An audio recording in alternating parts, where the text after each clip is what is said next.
नमस्कार किसान भाइयों। कृषि ज्ञान के फेसबुक लाइव में आप सभी का बहुत बहुत स्वागत है। आज हमारे साथ उत्तर प्रदेश के बिजनौर जिले से शरद कुमार सिंह जी जुड़े हुए हैं, जो कि पिछले कई वर्षों से पोल्ट्री फार्मिंग सफलतापूर्वक कर रहे हैं। ये पोल्ट्री फार्मिंग के साथ साथ डेयरी फार्मिंग करते हैं। लेकिन आज की चर्चा में हम पोल्ट्री फार्मिंग की बात करेंगे और उनसे जानने की कोशिश करेंगे कि पोल्ट्री फार्मिंग किसानों को क्यों करना चाहिए, ये किसानों के लिए क्यों फायदेमंद है, पोल्ट्री फार्मिंग करने के दौरान किसानों को किन बातों का ध्यान रखना चाहिए, इससे ज्यादा से ज्यादा लाभ कैसे उठाया सकता है। तो सर आपका बहुत बहुत स्वागत है। मैं चाहूंगा कि सबसे पहले आप अपना परिचय दें। सर धन्यवाद। मेरा नाम शरद कुमार है। मैं ग्राम मेरा हरगनपुर है। तहसील मेरी नगीना है। विकास खंड मेरे कोतवाली है। जिला मैं बिजनौर यूपी का रहने वाला हूँ। सर आप पिछले और कितने सर जी जी जी। जी जी, मैं कृषि का कार्य कर रहा हूँ। कृषि के कार्य के साथ साथ मैं पास साइड में अपना पोल्ट्री फार्म, मुर्गी पालन और मैं गाय पालन का भी काम करता हूँ। और साथ साथ में थोड़ा थोड़ा मशरूम का भी कार्य करता हूँ। ठीक। तो आप कृषि क्षेत्र से पिछले कितने सालों से जुड़े हुए हैं? मैं 91 से जुड़ा हुआ हूँ। जी जी। तो कृषि क्षेत्र में जो जुड़े थे, शुरुआती दौर में आप किन फसलों की खेती करते थे? जब मैं जुड़ा था तो मैं गन्ने की खेती करता था और गेहूं की धान की खेती करता था। जब और उसके साथ मेरे पास पशुपालन भी था, परंतु पशुपालन में जो हमारे बड़े बुजुर्ग थे वो पशुपालन को कॉमर्शियली तरीके से नहीं करते थे। तो उसको हमने थोड़ा सा बदलाव किया। और बदलाव करने के साथ फिर मैंने उसके बाद मैंने सुअर पालन भी किया था। सुअर पालन भी किया। और उसके बाद मैंने करते करते करते आज मैं प्राकृतिक खेती कर रहा हूँ। सारे मेरा 40 एकड़ लैंड है। 40 एकड़ लैंड में मैं प्राकृतिक खेती कर रहा हूँ। मेरे को माननीय मुख्यमंत्री योगी आदित्यनाथ जी ने भी मेरे को सम्मानित किया है। और अलग अलग मंच से भी मैं सम्मानित हुआ हूँ। ठीक। तो आपने मुर्गी पालन की शुरुआत कब की थी? मुर्गी पालन मेरे को हो गए करीबन 18 साल शुरुआत होती है। अच्छा। तो जब मुर्गी पालन की आपने शुरुआत की थी, आपने ट्रेनिंग कहीं से ली थी? हाँ, मैंने ट्रेनिंग ली थी। ट्रेनिंग मेरे को वहाँ जो आपका अलीगढ़ में रिसर्च ट्रेनिंग सेंटर है, गवर्नमेंट ट्रेनिंग सेंटर है, वहां से ली थी। फिर मैं इज्जत नगर जो बरेली में ट्रेनिंग सेंटर है, वहां से भी मैंने ट्रेनिंग ली थी। अच्छा। तो आपने जब पोल्ट्री फार्मिंग की शुरुआत की थी, शुरुआती दौर में आपको किन चुनौतियों का सामना करना पड़ा था? देखिए, सबसे पहले तो चुनौती ये थी कि भाई माँ आपको चूजे कहाँ से खरीदने हैं, कौन कौन सा आपको मटेरियल जो उनको फीडिंग मटेरियल है वो कैसे लेना है, और क्या खिलाना है, किस स्टेज पे क्या खिलाना है। और बीमारियां जैसे वैक्सीनेशन होती है तो वैक्सीनेशन की प्रॉब्लम आती थी शुरू में जब मैं शुरुआत करी। फिर उसके बाद उसको बेचने की समस्या सबसे ज्यादा आती थी कि भाई मार्केट हमें नहीं मिल पाता था। मार्केट कभी डाउन जाता था, कभी अप हाई अप जाता था। तो डाउनफॉल में जब हम किस सीजन में कौन सा चूजा डालें, ये समस्या हमारी आती थी। अच्छा। तो इन समस्याओं का आपने समाधान कैसे निकाला? जब हम एक साल का अपना पूरा काम किया, फिर मैंने लोगों से, अपने जो जितने भी जानकार थे, वैज्ञानिक थे, उनसे सलाह की, मार्केट में सलाह करी। मैंने सर्वे किया तो मैंने देखा कि किस समय पे हमें बच्चे डालने चाहिए, किस समय में हमारे चूजे तैयार होके आ जाएं और हमारा रेट, हमारा जो भाव है अच्छा मिले। वो सब का करके तब हमने उस सिस्टम को बनाया। अच्छा। अ, अभी आपके फार्म पे कितनी मुर्गियां हैं अभी? अभी हमारे फार्म पे, मेरे जो फार्म है, अब मेरा थोड़ा अपग्रेड फार्म कर दिया है। मेरे 12,000 चूजों का मेरा फार्म है। और समय पे अब मैं ज्यादातर काम कंपनी के द्वारा कर रहा हूँ, कॉन्ट्रैक्ट फार्मिंग कर रहा हूँ, ना कि अच्छा। अपना। तो इसमें कॉन्ट्रैक्ट फार्मिंग में मतलब जो कंपनियां होती हैं आपको क्या क्या मुहैया करवाती हैं? कंपनी हमें चूजे से लेके मटेरियल, जितना भी फीडिंग मटेरियल है, वैक्सीनेशन है, और आपका medical know how, technically know how, सब मतलब हमें प्रोवाइड कराती है वो। और केवल हमें उसको पालना है। लेबर कॉस्ट और हमारा जो शेड की कॉस्ट है वो हमारी। अच्छा, और जो स्पेस होता है वो आप ही का है? हाँ जी, हाँ जी, स्पेस हमारा है। अच्छा। तो अभी जो आप बच्चे लाते हैं, तो जैसे बच्चे काफी कुछ कुछ मर भी जाते हैं, तो उनका जो दर होता है वो कितना होता है लगभग? देखिए ऐसे है, वैसे तो 2% तक तो मोर्टेलिटी को कंपनी बेयर करती है, ठीक है। और अगर 2% से ज्यादा मोर्टेलिटी हो जाती है तो वो जो आपका जो ग्रोअर है उस पर डालती है कंपनी। तो जैसे अभी हमारा, मैं कोशिश ये करता हूँ कि 2% से नीचे ही उसकी मोर्टेलिटी ले रहे, ज्यादा मोर्टेलिटी ना बढ़े। अगर ज्यादा मोर्टेलिटी हो जाएगी तो हमारा कॉस्ट आता है। केवल मोर्टेलिटी होने का रीजन ये है कि आपका कैसे आप उसको केयर कर रहे हैं, कैसे उसको बच्चे को केयर कर रहे हैं, उस पर डिपेंड करता है। अगर आप थोड़ी सी नेग्लिजेंसी कर दें, थोड़ा सा आप लापरवाही कर दें, तो आपका मोर्टेलिटी बढ़ जाती है, वरना मोर्टेलिटी आजकल बढ़ती नहीं है, क्योंकि बहुत सारे चूजे हैं। चूजे जो हैं उनको वैक्सीनेशन होके आता है, तो होती नहीं है मोर्टेलिटी। अच्छा। जैसे बताया आपने कि आपके पास 12,000 मुर्गियों का फार्म है, तो जो आपने उनके लिए स्ट्रक्चर जो बना रखा है, ढांचा जो बना रखा है, वो प्रति मुर्गी के हिसाब से मतलब कितना स्पेस होना चाहिए? वैसे तो देखिए, ये कहते हैं कि एक 1 स्क्वायर फीट में एक बच्चा पल जाता है, अच्छा। ठीक है ना। तो उसी हिसाब से मेरा पूरा शेड बना हुआ है। और मेरे शेड को अगर आप कभी आप विजिट करें, कोई विजिट करे, तो आप देख सकते हैं। तो उसमें मैंने एग्जॉस्ट फैन लगा रखे हैं, 4 बड़े बड़े एग्जॉस्ट फैन है। टेम्परेचर कंट्रोलर भी लगा रखा है, और सारा सोलर सिस्टम से कर रखा है उसको। और गर्मियों में उसको मैंने कूलिंग पैड भी लगा रखे हैं। कूलिंग पैड के साथ साथ वो उसमें ठंडा भी रखता है। और सारा वो ऑटोमेटिक है, आपका कंट्रोल अपना आप ही है, वो ऑटोमेटिक कंट्रोल है कि उतने टेम्परेचर पे हमने कंट्रोल कर रखा है। अच्छा।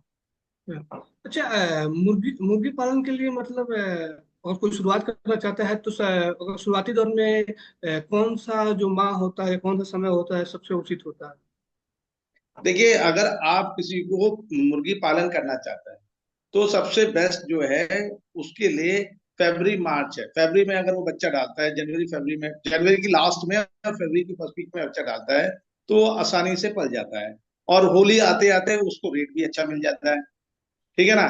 और एक सबसे अच्छी बात यह है ना, आपको ये भी देखना चाहिए कि जब आपकी शादी ब्याह हो, तो शादियों में आजकल नॉनवेज का प्रचलन ज्यादा हो गया है। और तो आपको ये सीजन भी देखना पड़ता है कि अगर आपकी शादियां अच्छी हो रही हैं, और अगर कास्ट वाइज बताता हूँ, अगर मुस्लिम शादियां ज्यादा हैं तो मुर्गे ज्यादा कटेंगे। तो आपको ये थोड़ा सा देखना पड़ता है, मार्केट को आपने करना पड़ेगा आपको। अच्छा। ये जो चूजे जो हैं मतलब कितने दिनों में तैयार हो जाते हैं? देखिए, चूजे जो है हमारे पास एक दिन का चूजा आता है, 24 घंटे में चूजा हमारे पास आ जाता है। 24 घंटे का चूजा हमारे पास डिलीवर कर रही थी कंपनी। और उसको वो 40 दिन मैक्सिमम, 40 डेज मैक्सिमम रखती है। मगर उसका वजन 2 किलो वेट होना चाहिए। तो अगर 2 किलो वेट नहीं होता है तो वो चूजा हमारे रिजेक्ट कर देता है कंपनी। और हम 35 दिन में, जितने कम दिन में हम चूजे को 2 किलो का वेट पहुंचा देते हैं, वही हमारा प्रॉफिट है। तो अच्छा। हमारे पास हमने हमारा जो रिकॉर्ड है वो 33 दिन का है। 33 दिन से 35-36 दिन में हम चूजा तैयार कर देते हैं। अच्छा, तो ये जो कंपनी जो है आप लोगों से वेट के आधार पे अपने मतलब मुर्गियां लेती है, या फिर या नंबर पे? हमारा जो रेट होता है ना सर, वो परसेंटेज है। जैसे आप हमारा वेट वेट हो गया 2 किलो वेट, 2 किलो के वेट के हिसाब से हमें जो हमारा रेट आता है, वो 9 रुपए से लेके 15 रुपए तक का रेट आता है पर केजी। तो 9 रुपए का रेट भी आता है और 15 रुपए का भी रेट आता है। वो डिपेंड करता है कि कितना फीड हमने खिलाया, कितनी जल्दी हमने उसको तैयार करा। तो वो सब चीजें मोडिलिटी पे, सब पे डिपेंड करता है। तो हमारा रेट 14 रुपए तक भी रेट आया है, और 9 रुपए रेट भी रहा। ये जो ये इनकम आ जाता है प्रति मुर्गी? हाँ, प्रति मुर्गी नहीं, प्रति केजी। जैसे 2 केजी का हो गया, 9 दूनी 18, 15 दूनी 30, 14 दूनी 30, 28। ये है मतलब, वो प्रति केजी। तो ये जो बच्चों को जो फीड दिया जाता है चूजों को, वो फीड भी कंपनी मुहैया कराती है आप लोगों को? हाँ, फीड भी कंपनी मुहैया कराती है। उनका ही फीड होता है कि हर सीजन का फीड अलग होता है। विंटर्स का फीड अलग होगा, गर्मियों का फीड अलग होगा, स्प्रिंग टाइम का फीड अलग होगा। तो कंपनी ही उसको कैलकुलेशन करके फीड बनाती है, और वही फीड हमें कराती है। जैसे प्री स्टार्टर है, स्टार्टर है, फिर आपका फिनिशर है। तो ये अच्छा, सब फीड। एक चूजा जो है मतलब अपने मतलब पूरे जीवन काल में जब कितना मतलब फीड खा जाता है? ये करीबन 2 किलो फीड खा जाएगा, 2 से 2.5 किलो, 2.5 किलो समझ लीजिए फीड खा लेगा। अच्छा, ये जो वैक्सीनेशन जो होता है उसका पैसा भी आप लोग ही वहन करते हैं या फिर कंपनी वहन करती है, खुद आके मतलब नहीं, लगाते हैं? कंपनी वहां वैक्सीनेशन सारा कंपनी देती है। जो भी उसकी क्या नाम है, वैक्सीन वैक्सीन की जो वो देती है, मगर उसको लगाना या देना वो सब हमारे लेबर उसमें आता है। अच्छा। वो अच्छा बहुत इजी हो गया, पहले तो आँख में डाला जाता था, चोंच में डाला जाता था। अब तो केवल आपने 2 घंटे चूजे को भूख प्यासा रखना है और अपना पानी में डाल देना है। वो जब 2 घंटे जब प्यासा रहेगा तो दवाई उसमें पानी में डालेगा, वो पानी पिएगा तो पानी के द्वारा ही वो अपना स्टार्ट हो जाएगी, पी लेता है वैसे, इजी हो अच्छा। गया आजकल। अच्छा, जब आप लोग जैसे चूजे लाते हैं तो उस समय किन बातों का विशेष ध्यान रखते हैं? देखिए, चूजे जब आते हैं, हर सीजन का चूजे का डिपेंड करता है। आप गर्मियों में सीजन में कैसा गर्मियों का अलग है, विंटर्स में अलग है। जब आता है चूजा तो हम उन्हें गुड़ का पानी पिलाते हैं। गुड़ का पानी इसलिए पिलाते हैं कि जिससे वो एनर्जी आ जाए, गुड़ से एनर्जी आती है। तो गुड़ का पानी को मतलब पका के उसको गुड़ का पानी बना के उसको सब चूजों को पिलाते हैं। कि और गुड़ के पानी से एक दो फायदे होते हैं कि उनके जो पेट की जो गंदगी होती है वो भी सफाई हो जाती है। तो उस वजह से भी गुड़ का पानी हम पिला के उसको सफाई करके उसको आते ही फीड फीड नहीं देते। पहले हम पानी, गुड़ का पानी पिलाएंगे, फिर उसके बाद फीड देना शुरू करेंगे उनको। अच्छा, इनको फीड तो आप इकट्ठा ही देते होंगे तो नहीं, जो? कंपनी हमें फीड केवल 1 हफ्ते का फीड देके जाती है। 1 हफ्ते का फीड देगी, फिर आपको 1 हफ्ते का फिर फीड देगी, फिर 1 हफ्ते का फीड वो देके जाती है। वो कंपनी का ही होता है, कंपनी अपने आप ही फीड हमें देके जाती है 1 हफ्ते के हिसाब से।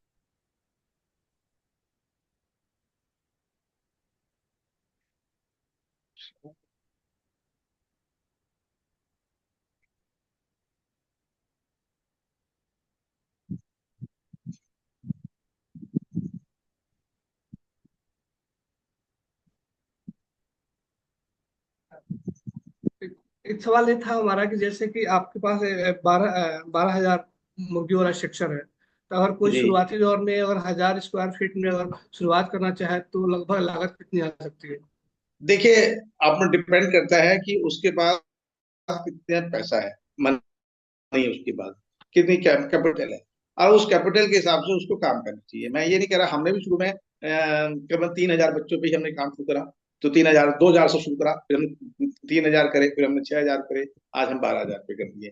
तो ऐसा नहीं है कि आप, वो डिपेंड करता है कि आपने कितना काम करना है, आप कितना अपना काम को कितना लेबर दे सकते हो, अटेंशन, आप कितना अटेंशन दे सकते हो, वो डिपेंड करता है। तो आप 1,000 बच्चों से भी कर सकते हो, तो आप 3 लाख रुपए से भी काम शुरू कर सकते हो, 2 लाख से भी शुरू कर सकते हो, 10 लाख से भी कर सकते हो। अभी हमारा ये वाला जो प्रोजेक्ट है वो 40 लाख का प्रोजेक्ट है। तो इसमें सब कुछ सिस्टम लगा हुआ है, तो इसलिए 40 रुपए डिपेंड करता है कि अब बहुत से फार्मर्स 1-1 लाख मुर्गे पाल रहे हैं, तो उनका भी प्रोजेक्ट लंबा हो जाता है। तो डिपेंड करता है कि आपके पास कितनी कैपिटल है, उस कैपिटल के हिसाब से आप काम शुरू कर सकते हो। परंतु मेन चीज है, पहले सबसे पहली बात मैं ये कहूंगा, इंटरेस्ट होना चाहिए, पैशन होना चाहिए। पैशन नहीं होगा तो आप कभी काम नहीं कर सकते। जैसे आपका पैशन है, आप हमसे बात कर रहे हो, तो ऐसे ही हम हर फार्मर से बोलता हूँ कि आपको शौक शुरू होना चाहिए। अगर शौक नहीं, इंटरेस्ट नहीं लेंगे, तो आप किसी भी कार्य को, चाहे वो कृषि का कार्य कोई भी कार्य हो, चाहे वो पोल्ट्री फार्म हो, चाहे वो गाय पालन हो, चाहे आपका मशरूम खेती हो, चाहे वो आपकी प्राकृतिक खेती हो, चाहे वो जैविक खेती हो, चाहे वो केमिकल खेती हो, आप कभी भी प्रॉफिट में नहीं आए। अच्छा, एक सवाल मेरा और ये था कि जैसे कि अ, वो सवाल मेरा भी अधूरा है कि मतलब कि अगर कोई 1,000 के लिए शुरुआत करना चाहे तो लगभग स्ट्रक्चर बनाए तो मतलब लागत कितनी आ जाएगी? देखिए, अब स्ट्रक्चर मैंने आपसे बोला ना कि डिपेंड करता है उसके पास कितनी कैपिटल है। कैपिटल में अगर आपके पास उसका 1 लाख का कैपिटल है, तो 1 लाख का कैपिटल में आप अपना बच्चा पाल लीजिए। आपको वो छप्पर का वो बनाना पड़ेगा, क्योंकि छप्पर से आप, जो जमीन तो आपकी होनी चाहिए। अगर जमीन आप खरीद के बना रहे हो तो 1 लाख में कुछ नहीं होगा। तो इसलिए आपकी जमीन आपकी होनी चाहिए। उसके बाद आप रबड़ से भी, आप लकड़ियों के से भी आप उसको शेड बना सकते हो। तो 1 लाख से भी आपका शेड चालू हो सकता है। आपका 1,000 बच्चों का 1 लाख की। अच्छा, एक सवाल और ही था कि जैसे कि आपने बताया स्टार्टिंग में कि अगर मृत्यु दर 2% से ज्यादा बढ़ती है तो वो जो किसान को ही वहन करना पड़ता है। तो एक मुर्गियों में मतलब विशेष रूप से कौन कौन से डिजीज लगते हैं और उनका समाधान आप लोग कैसे करते हैं? देखिए, वैसे तो आजकल डिजीज कोई लगती नहीं, क्योंकि वैक्सीन ही प्रिवेंटिव है। ठीक है ना। तो वैक्सीन आपको लग जाए तो बीमारी आती नहीं आमतौर पे। तो अगर आप हम ये बात कहें कि पहले जो ये होता है कि बर्ड फ्लू आ गया, ये आगे बहुत सारी बीमारियां होती थी, वैक्सीन होती थी। तो अगर भाई वो बीमारियां होती थी, तो उसको वजह से आजकल सारे बच्चों में वैक्सीन लग के आती है। वैक्सीन हम दे रहे हैं, कंपनी वैक्सीन दे रही है। तो इसलिए बीमारी नॉर्मली आती नहीं है। और आएगी, अगर बच्चे मरेंगे तो आपकी लापरवाही। लापरवाही से क्यों? देखिए, जब आपका शेड गीला होगा, अगर पानी उसमें गिर गया, तो शेड जब गीला हो गया तो आपका उसमें से गैसेस निकलेगी, तो उसके वजह से बच्चे मरेंगे। आपकी गर्मी हो रही है, आपका टेम्परेचर बढ़ गया, तो आपके मरेंगे। जो उसका जो गैसेस है, वो जो निकल रहा है वो बाहर नहीं निकल पा रहा है, इसकी वजह से मरेंगे। तो ये सब मैं कह रहा हूँ, ये सब केयरिंग के ध्यान देने की चीजें है कि आपका शेड गीला नहीं रहे, बिल्कुल सूखा शेड रहे। शेड में आपका बिल्कुल भी कहीं बीट मिला रहे, आप उसको भूसी डाल के उसको ड्राई करके रखें। जितना सूखा रखेंगे उतना आपके बच्चे में कोई बीमारी नहीं आएगी, आपके मोर्टेलिटी नहीं हो। अच्छा। अच्छा, आपने ये जो जैसे 40 लाख रुपए का प्रोजेक्ट लगा रखा है, तो जैसे नेशनल लाइफ स्टॉक मिशन के तहत सरकार जो है किसानों को सब्सिडी भी देती है, चाहे गोट फार्मिंग हो, चाहे पोल्ट्री फार्मिंग हो, चाहे डेयरी फार्मिंग, एक्सेट्रा। क्या आपने किसी तरह का कोई सब्सिडी का लाभ लिया है? देखिए, ये इसमें मैं आपको बताता हूँ कि सरकार केवल लेयर्स के लिए सब्सिडी देती है, ब्रॉयलर के लिए नहीं देती। मैंने आपको वही बताया कि ब्रॉयलर और लेयर्स में अंतर है। आप सरकार जो भी सब्सिडी देती है वो लेयर्स के लिए देती है, ना कि ब्रॉयलर्स के लिए देती है। तो इसलिए हमारा जितना भी प्रोजेक्ट है वो विदाउट सब्सिडी है। सरकार की कोई सब्सिडी इसमें हमने नहीं ली। अच्छा, आप मुर्गी पालन से लगभग डेढ़ दशकों से जुड़े हुए हैं, तो ये जो लेयर और बॉयलर में मतलब कौन सा जो है वो फायदेमंद होता है किसानों के लिए? देखिए, डिपेंड करता है कि आप कितना पे लेते हो। अगर आप ज्यादा पे लेते हो, आप एक ही काम पे डिपेंड हो, मतलब अगर आप तो आप लेयर्स पालिए। लेयर्स लेयर्स का क्या होता है कि लेयर्स आपका हर 3 महीने बाद आपको अंडा देना शुरू कर देगी। तो अंडा देने जो अंडे भी बेचिए, फिर अंडे के बाद हैचरी हैचरी बना लीजिए। तो उसमें आप कितना काम कर सकते हो, तो उस पर डिपेंड करता है। तो मैंने अगर किसी का खेती के साथ ये साइड, ये हमारा साइड में काम है। खेती तो हम करते ही हैं, तो खेती के साथ साथ में ये हमारा साइड में काम है। तो इस वजह से हमने ये बॉयलर का काम करा कि बॉयलर में अपना 35-40, क्योंकि साल भर में हम 6 ही लॉट निकाल पाते हैं अपने फार्म से, ज्यादा नहीं लॉट निकाले। तो 6 लॉट निकालने के लिए, क्योंकि अगर आप 40 दिन से भी कैलकुलेशन करें, फिर 40 दिन के बाद सफाई भी होगी, उसका वो भी होगा। फिर उसके बाद फर्मेंटेशन होता है, उसके मतलब उसको हम सफाई वफाई करते हैं, वैक्यूम मतलब दवाइयाँ ववाइयाँ डालते हैं। तो अगर आप 6 लॉट से ज्यादा आप निकाल नहीं सकते।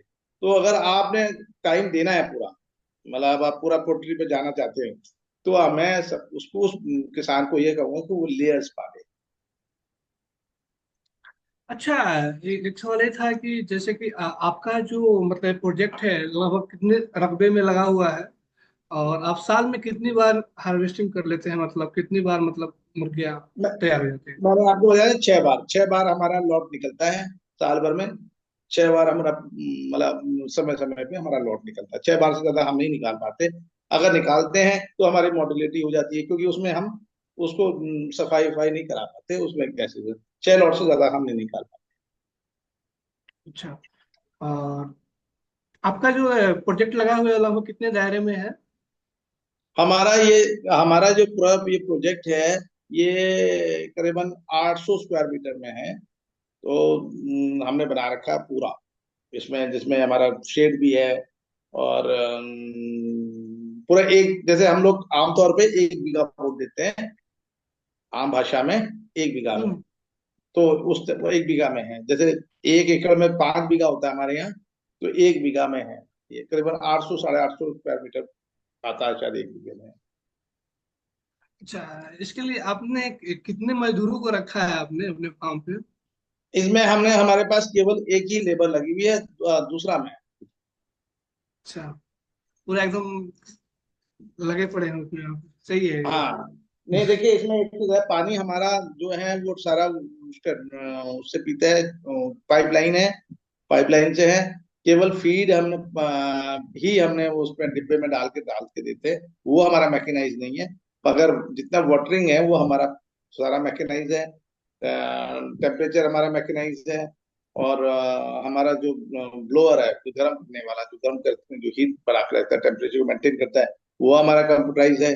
तो सारा मैकेनाइज है हमारा, तो इसलिए उसमें हमें प्रॉब्लम है, एक ही लेबर को हमें जरूरत पड़ती है। केवल वो बच्चे बच्चे को देख ले थोड़ा बहुत इधर उधर शेड में जाके, क्योंकि शेड में हम हर आदमी को जाने नहीं देते। केवल वो लेबर हमारा रहता है और एक हम खुद रहते हैं। अच्छा। अच्छा, एक सवाल ये था कि जैसे मुर्गी पालन के लिए अगर भवन का निर्माण करते हैं, चाहे उनका आवासीय मतलब आवास का निर्माण करते हैं, चाहे वो खरपतवार से बना हुआ हो, चाहे ईंट से बना हुआ हो, तो कैसे जगह पे करवाना चाहिए और किन बातों का विशेष रूप से ध्यान रखना चाहिए? आप दोबारा पूछिएगा, प्रश्न क्या पूछा आपने? हाँ। हाँ, जैसे इनके जैसे मुर्गियों के आवास का जब निर्माण जब करते हैं, तो कैसे जगह पे बनवाना चाहिए और किन बातों का विशेष रूप से ध्यान रखना चाहिए?